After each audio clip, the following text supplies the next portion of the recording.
జయ శ్రీరామ్. ఏ ఇంత రోజు రోజుకి వాళ్ళంత రెచ్చిపోతూ ఉంటే బంగ్లాదేశ్లో బతకలేవకుండా చేసుకుంటే ఇంకో చోట బతకలేవకుండా చేస్తుంటే ఆ మాత్రం మనకు మాత్రం పౌరుషం లేదా? మీరు మాత్రం మనుషులు కాదా? ఆడైనా మగైనా మనం మనుషులమే గుర్తుపెట్టుకోండి. మీ ధర్మాన్ని మీరు నిలబెట్టుకోలేనప్పుడు నపుంసకుల కంటే కూడా ప్రమాదకాలు. మీరు నపుంసకులు అవ్వద్దు.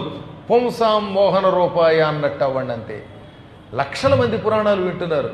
2,64,000 మంది సబ్స్క్రైబర్స్ ఉన్నారు. ఏం లాభం?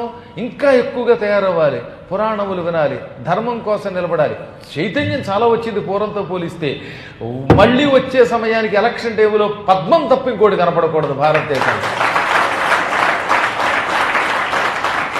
ఈ మధ్యన ఒక తాటక, ఒక పూతన, ఒక రాక్షసి భూలోకంలో పుట్టి 3 పిల్లల కంటే ఎవరు పోషిస్తారు అందుట. ఓ దౌర్భాగ్యాలు. ఎవరిని? ఆర్ఎస్ఎస్ చీఫ్ మోహన్ భాగవత్ని. నేను పోషిస్తాను, మీరు పోషిద్దాం. వాడు పందులు కన్నట్టు 10 మందిని అంటూ ఉంటే మీరు 3 మనుషులు కనలేరా? కనండి, కానీ 3ని పోషించండి.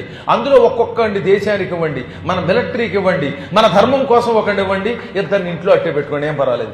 ప్రతి ఇంట్లోనూ ఒక పురుషుడు, ఒక స్త్రీ మన ధర్మం కోసం నిలబడాలి. ఈ దరిద్రపు సెక్యులర్ భావాలకి తీసేయండి. ఆ రోజులు వెళ్ళిపోయాయి. అవన్నీ విని విని విని చెవులు వాచిపోయాయి. సత్యం ఎప్పటిదాకా మనం ఓ దేశం వాళ్ళకి అంటగట్టి ఉన్న దేశంలో కూడా మనం బతకలేకుండా అయిపోతున్నాం అంటే దీనికి గల మూల కారణం ఆనాడు ఆ నెహ్రూ గాడు. వాడికి సపోర్ట్ చేసినటువంటి వాడు ఇంకొక ఆయన ఉన్నాడు. అలాంటి వాళ్ళకి మహాత్మా బిరుదు కూడా ఇవ్వకూడదు, ఎవరేమనుకున్నా సరే. మళ్ళీ ఇంకోసారి గోవిందా.